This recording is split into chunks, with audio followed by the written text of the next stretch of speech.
In today's video, I'm going to be talking about how I became a Forex trader, the whole process from the start of how I got into it, why I got into it. So hopefully you guys enjoy hearing the story and the process of me learning and getting to where I am now. Still progressing now, but hopefully it should be interesting for you guys to listen to. I hope you guys get value from the video. If you do, please do like, comment and subscribe. Hope there should be some good bits of information that can help you if you're just starting out or whether you've been trading for a couple of years. You should be able to get some value from this video. So yeah, let's get into it. So, I'm not sure if a lot of you will be aware, but maybe some of you will. I started trading back in 2017. I was at school in sixth form, and I remember this was just before sixth form, and a teacher was asking me. He was like a supply teacher. He was a really, really solid teacher, good guy. He said, "What are you planning on doing?" And I wasn't really sure at that point. And I was talking about like stockbroker or something like that, probably because of the Wolf of Wall Street around that. Like you see the lifestyle in that, and I just said, I don't know, maybe like a stockbroker, something in finance. And I remember he said, "Oh, have you done like trading stuff?" Like, and I was like, "Oh, that'd be interesting." And he was like, "Oh yeah, when he was at uni, he used to do these demo accounts." I was like, "Oh, really? So you can fake trade? You can trade the live markets? What would happen? What would have happened? You would have made money, you would have lost money, but it's a fake account." I was like, "That sounds interesting." So I was in like the IT block and I made an account. And I'm sure a lot of you would be aware of Trading 212. That's what this image is down here. That was like a big it was advertised a lot at that time. So I made a Trading 212 account and just like here's like 5,600 profit. Like I didn't know what I was doing. I just found it interesting that I was buying and selling the live markets, and what I would have made that amount, or I would have lost that amount. And it perked my interest from there, and I got really interested in it, so I was doing that. And then, yeah, I went to sixth form, and like I was just trading demo accounts because I was 17 at the time, so I wasn't able to have a live account till I was 18. And then the last year of sixth form, I was 18, and I started with a small £500 account, just a small amount of money that it was a lot of the time, it was money that I cared about. I cared about losing it, so it actually helped me with emotionally, like trading with psychology and stuff like that. But it was also, if I lost it, it wasn't a massive deal. It was enough to keep me interested in, because if you just trade demo accounts, you don't really care. Like if you have a few losses, just reset the account. But with this £500 account, I really wanted to actually learn what I was doing because I didn't want to lose it.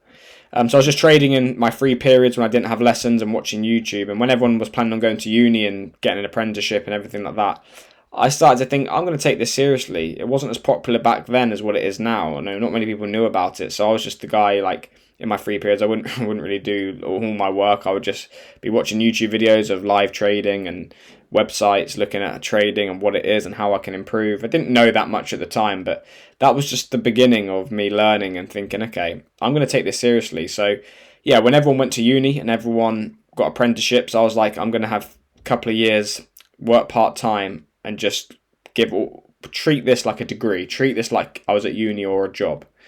So yeah, from 2018, so when I left school, left sixth form, to 2020, I was like pretty much just going to strive for consistency. I wanted to learn everything I needed to learn, take it a lot more seriously.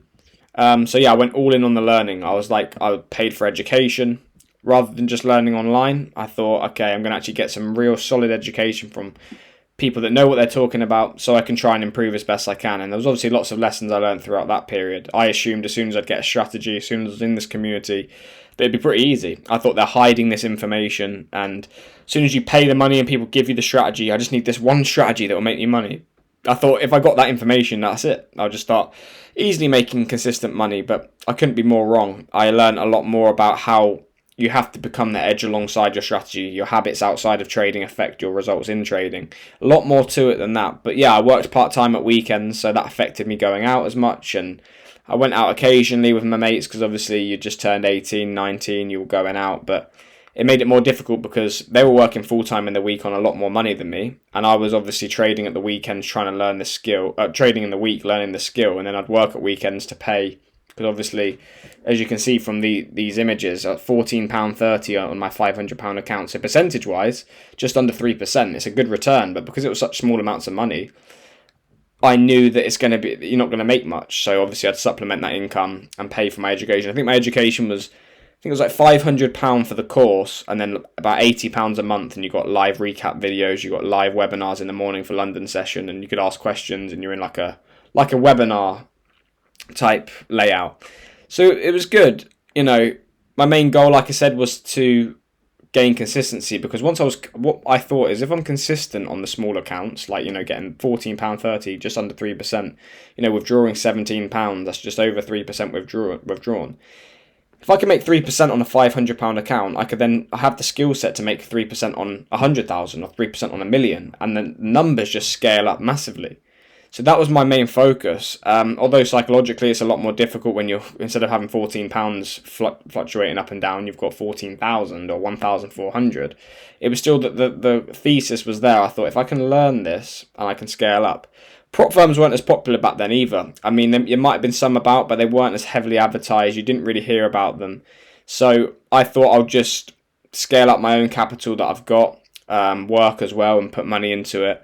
So it was a tough period, because you're losing and learning. You're losing, you're not making much money. A lot of your friends have nicer things than you. They're earning a consistent wage. People are supporting them more because they've got a career. They're accountants, they're lawyers, they're at uni doing this. And I was just at home learning this thing. It was and like I said, it wasn't as popular as what it is now. So it was a tough period, but it also, again, taught me a lot of resilience and helped me, move forward. So then I slowly started gaining consistency. I wasn't perfect, but I don't think your trading can ever be perfect. You can optimize it as best you can, but you're always constantly improving. But I was slowly getting there. Each month I would make, say, 2%, 3% that month.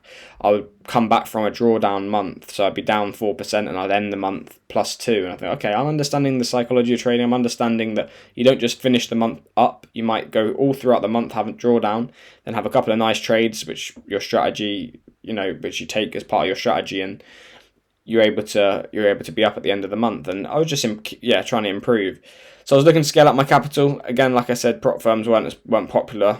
So it wasn't really a thought in my mind to think, right, I'm going to go for this 100k funding or 200k funding. It wasn't, for me, I don't know, it just wasn't as popular. As you can see, that's a 7% return profit on my £500 account. Deposit 500, withdrew 17.25. But the whole overall profit and loss was £35, which is about 7%. So 7% return's a good return. If you think, if that was 100k or 200k account, that's 14 grand. So my goal was, like I said, get consistent, slowly improve, slowly learn mistakes on a smaller account, make them on a smaller account, rectify them. And then hopefully when I'm in a position to scale up, then I'll be able to transfer the skill across to a larger account.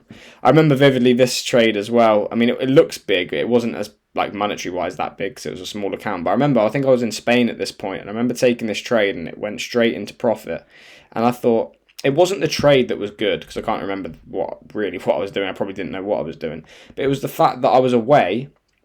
I was in another country. It was sunny, and I thought, I can make money here. If I can just learn this, and if I can improve, I can make money wherever I want in the world. As long as I have a base and you have your routines in place, as long as I have an internet connection. And that really motivated me. That was about 2018, and that really motivated me to think, I might have made like £10 on that trade, but it was a proof of concept. I thought, if I scaled that account up to a £100,000 account or $1 million, the amount of money you could have made then, the trade's exactly the same, but the amount of money exponentially goes up. So I remember sitting there thinking, okay, this is something I've, even throughout these losing periods and struggles, difficult times, I'm going to keep going, because the proof of concept's there. I made this when I was sat by the pool, and I know Instagram traders, they market it, and it can get the wrong people in, but the point is it made me realise, again, proof of concept. So I still work part-time, and just once I got consistent, I looked to scale up my capital, and that was the plan. Learn everything I need to learn, gain consistency on a small account, and then look to scale up. Obviously as well, COVID, people stuck at home, a lot of people got into trading. Obviously Bitcoin took off, and people would think, what's this online trading? People making loads of money. So that sort of got more eyeballs on the industry, for the worse, or for the better and for the worse. For the worse because there's a lot more scammers, a lot more people trying to make out they have this lifestyle when they don't.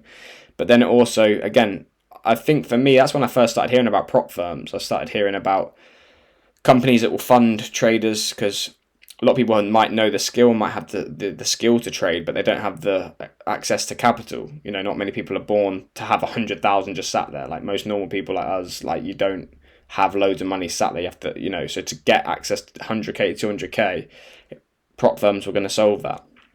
So currently, I'm going for my goal is to obviously go for 6 to 7 figures, scale up my account. Now prop firm's a lot more credible and reliable. I'm currently in the process of doing a funded account. Still trading my own personal capital, so keeping that in the account, because before I was withdrawing it and having to pay for things out of that. Now obviously I can just allow that to scale up. So yeah, currently doing the 100k experience trader program with Funding Trading Plus. So we'll see. I'll let you guys know how that goes. Just a screenshot there. Just took one first trade, negative 0.58%. But yeah, I will let you guys know how I get on with that, the progress I make. And yeah, just trying to make the most of prop firms while they're here, because like I said, if you've got the skill and you can scale up, obviously not every time you do a funded account you're going to ultimately get it. You could have a drawdown period of your strategy and end up losing. But overall, if you have the skill, you should be able to go for this funding, and if you get it, you're able to exponentially grow your capital. So currently, yeah, going for the trading my own personal account still, but going for funding, staying in peak performance, because people say, how do I get consistent? How do you know when you're consistent? Obviously, you know when you're consistent because you produce consistent returns each month, but to stay in peak performance, to stay consistent, that's the hard part. You don't just get there and stay there. You have to constantly, for me, have the habits, positive habits, which allow me to perform consistently, like, habits outside of the trading, like the gym, eating clean, sticking to my routine, trying to go to bed at a similar time, get up at the same time, keep a good routine, and not deviate from that. So yeah, that's my journey so far. I hope you guys enjoy this type of video, this type of content, get to know the channel's growing nicely, so hopefully people get to know me a bit more through this video. And yeah, let me know what you think down below. If you guys enjoy this content, like, comment and subscribe, and I'll get back to you. And yeah, I'll see you guys in the next video. Thanks for watching, guys.